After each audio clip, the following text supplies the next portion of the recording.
עם כל הפעימות של המנוע. זאת אומרת, המנוע שרף את השמן אחיד בכל השש צילינדר.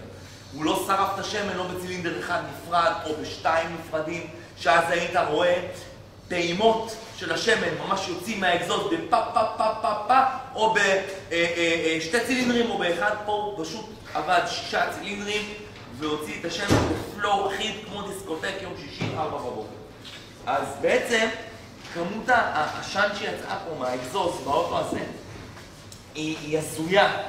ומה שזה אומר, אם היא יצאה בצורה אחידה וכל השישה צילינדרים שרצו את השמן, וזה קרה לו בפתאומיות, מה הוא אומר? זה אומר שהמנוע מקבל את השמן למניפול יניקה, והמניפול יניקה מפזר את זה לכל השישה צילינדרים, וכל השישה צילינדרים סובלים מאכילת השמן, שורפים את השמן ומוצאים את זה לאקזוז, כאילו הוא מקבל את השמן יחד עם התערובת. הוא מקבל את השמן עם האוויר שנכנס למנוע, עם התערובת, עם הכל, עם כל הזה, וכל השישה צילינדרים בעצם שורפים את השמן, אתה מצחיק אותי עכשיו, שורפים את השמן בצורה אחידה. מה אומר? המנוע מקבל אספקת שמן לפני המניפול. אז בעצם אנחנו צריכים להסתכל עכשיו על כל מה שבא, אם זה המניפול יניקה, זה מניפול שמאל, זה מניפול ימין, 3 צילינדרים, חיבור ביניהם, כן? ויציאה למצערת אוויר, שבעצם כנראה שאכילת השמן באה מכאן ומתפצלת לכל השישה צילינדרים ויוצאת בצורה אחידה דרך השריפה של כל 6 צילינדר. מה אומר? איפה יש פה בכל מנוע היום? יש נשם מנוע, השמן מתחמם, מוציא ידי שמן, ואז כדי שלא יהיה ריח מסריח של ידי שמן כמו איזה סוסית הקרמל, כי זה פורש או כל אותו אחר, אז יש נשם מנוע שהוא בעצם גורם לעדי שמן לחזור חזרה למצב של שמן, ובעצם מחזיר אותם חזרה לתוך המנוע, ולעדים שנשארים יש יניקה שנכנסת לתוך המערכת יניקה של המנוע, שזה בדרך כלל עדים שנשרפים גם ככה ולא מוציאים שום עשן ושום דבר, זה יונק את הריח רק כדי שלא יהיה בתוך האוטו. יש את הסיסטם הזה בכל רכב היום שקיים בכלל על הכביש. עכשיו, אם אנחנו מסתכלים פה, אז אנחנו יכולים לראות. זה הנשם מנוע. פה. מה אתה מצלם? סליחה, אני התאפנתי על האופנוע שלי. נו, מה? יש לך פה זום. כן, האופנוע זה באמת בעיה. אז יש לך פה... כן, דבר אליי. אז יש לך פה את הנשם מנוע.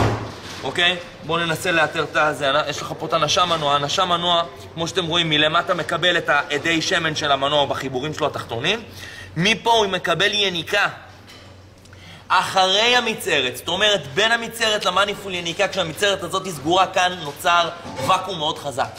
הוואקום הזה בא לכאן, מפה הוא נותן ואקום לנשם, ואם יש איזושהי תקלה בנשם, אז השמן בעצם יזרום ישירות מבלי ההפרדה שהוא אמור לעשות בין שמן מנוע לעדי שמן, ואז מפה נכנס שמן נקי ובעצם מפוצץ את המנוע בשמן.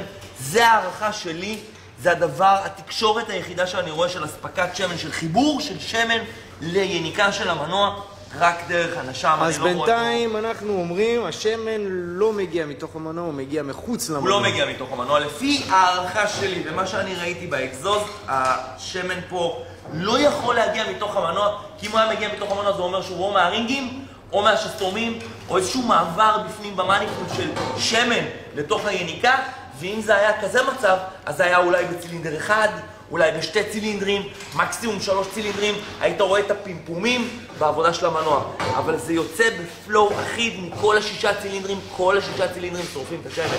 שמעת? זה כבר חדשות טובות. אז בעצם, מה אומר פה? מה אני אומר? זה 99% בעיית נשם. עכשיו בתכלס, מה אני הייתי עושה במצב כזה? פשוט נכנס לחפור פורומים, קצת סרטונים, לראות לגבי רכב מסוג כזה, אם יש להם בעיות כרוניות שקשורות שואו, איזה זום. בוקסטר,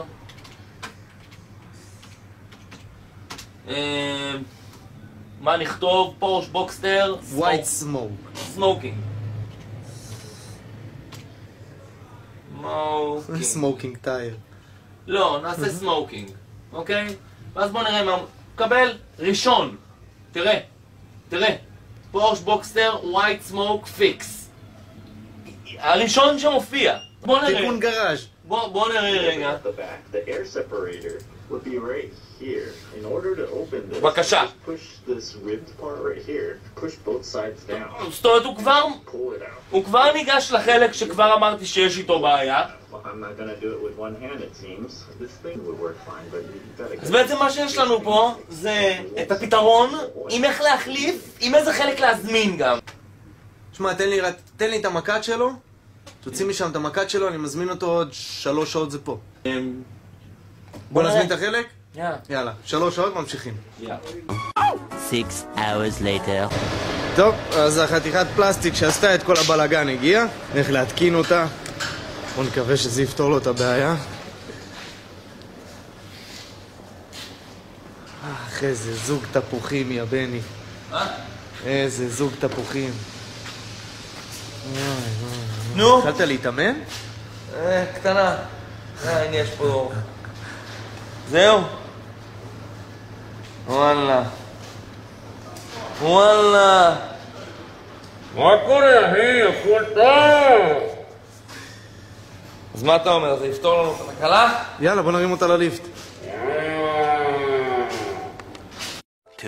2000 years later. טוב חבר'ה, יום הדין הגיע. החלפנו את החלק. תומאס פה סוגר את הדיפונים האחרונים. זהו, הכל בפנים. יאללה, תן סטארט. בוא נראה מה קורה. בוא נראה אם צדקנו. אם זה מדליק את הגלאי השד פה? בוא נראה.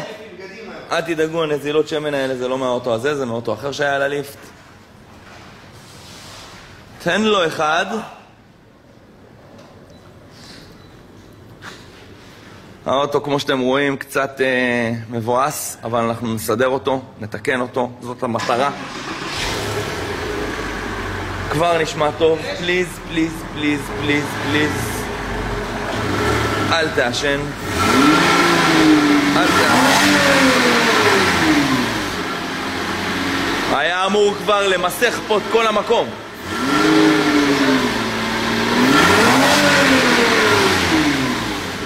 זה לא מעשן.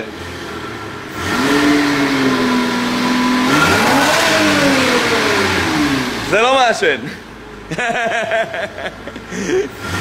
זה לא מעשן. תחזיק טורים קבוע על 3,000, 4,000. חבר'ה, זה לא מעשן. חבה. זה לא מעשן. זה סידר את הבעיה. עכשיו אני רוצה בכוונה לעשות את הוידאו הזה, בכוונה בכלל עשיתי את כל הוידאו הזה כדי, אתה יכול לחבות, כדי להסביר לכם משהו. הבן אדם בא לאוטו, הלך למוסך פורש, מתמחה בפורשים. בן אדם מומחה פורש, עבד בפורש שנים, יש לו מוסך משלו, והבן אדם הלך למוסך פורש עם המכונת השן הזאת, כמו מכונת השן של דיסקוטק, ראיתם בוידאו? והבן אדם, הבעלים של המוסך, אמר לו, אח שלי, תכין את הכיס, אתה צריך פה מנוע. כן, זה מה שאמרו לו. אתה צריך להחליף מנוע או לעשות שיפוץ אוברול. מדובר פה באזור ה-20, 30, 40 אלף שקל. אם מביאים מנוע מיבוא, מחליפים אותו, או עושים אוברול, או לא משנה מה עושים. זה פורש, אתם יודעים, אז כאילו אתה נכנס למוסך וישר כאילו באים, פורש, בוא, תוריד פה כליה. זה לא יפה, זה לא מקצועי, זה מגעיל. למה? למה? למה? כאילו בואו, מה הקטע? כאילו, מה הבעיה לבוא, לקנות את החלק במחיר שהוא עולה, לבוא לבן אדם להגיד לו, אחי, בוא, אני מסדר לך את האוטו, יודע מה התקלה, איתרתי את התקלה, אני אסדר אותה. עלה לך חלק $100? עלה לך חלק $200? קח לבן אדם 4,000 שקל. קח לבן אדם 5,000 שקל. קח לבן אדם 6,000 שקל. הוא הסכים. הכל יהיה בסדר. הכל טוב. יש לך פה רווח של שעה עבודה של 4,000, 5,000, 6,000 שקל. מה הבעיה? מה רע? מה? יעלומן, מה קרה? למה להשחיל מנוע? למה לבוא לבן אדם ולקרוע לו את החיים ולבאס לו את החיים כי יש לו פורש? כאילו, מה הקטע? מכונאים, זה בשבילכם. כאילו, וואלה, עדיף לכם מאשר לבוא ולעשות עקיצה אחת לא ישרה, שהכסף, אתם יודעים בדיוק לאן הוא הולך. כסף לא ישר, זה כסף עקום. כסף עקום, אתם יודעים בדיוק לאן הוא הולך. זה מגעיל, זה לא יפה, אתם לא תחזיקו מעמד. אתם תוכלו לתת כמה מכות כאלה, אבל המכות האלה יקו בכם חזרה. זה לא יפה, לא עושים את זה. עדיף לכם להשיג כמה לקוחות כאלה, ולכמה לקוחות כאלה ולקחת מחיר כמו שצריך, ולהרוויח יפה, אבל להיות ישר. למה? הנה, סידרנו את האוטו. עכשיו הולכים לסדר לו את החיצוניות, כדי שבאמת האוטו יחזור להיות באמת פורש יפה. כל האוטו מפורק מסביב, מסכן, הבן אדם גר בתל אביב, שברו לו את כל האוטו, אבל עכשיו אנחנו נחזיר את האוטו הזה לרגליים, והאוטו הזה יהיה יפה, וחסכנו לבן אדם עכשיו איזה 30,000 שקל. כי היינו איתו ככה, זה הכל. אז לכל המכונאים, חלס. אז אתם לחוצים על כסף, תשיגו לעצמכם עוד כמה לקוחות כאלה, ותיקחו את הרווח המתאים. רווח יפה, לא צריך להיות, לא לי $100 החלק, $200, תביא לי 1,000 שקל. לא. אבל כאילו, תהיו מנוע. מה מנוע? מנוע. לא יאומן. קיצור, חבר'ה, אז כאן יהיו עוד וידאוים כאלה, אנחנו נצא עם עוד מכוניות, עם עוד תקלות, כגון כאלה.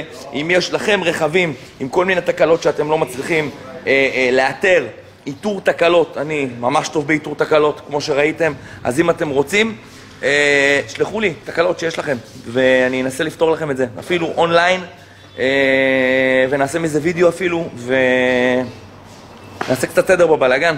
חלס, לפתוח לאנשים את מספיק, זה מגעיל.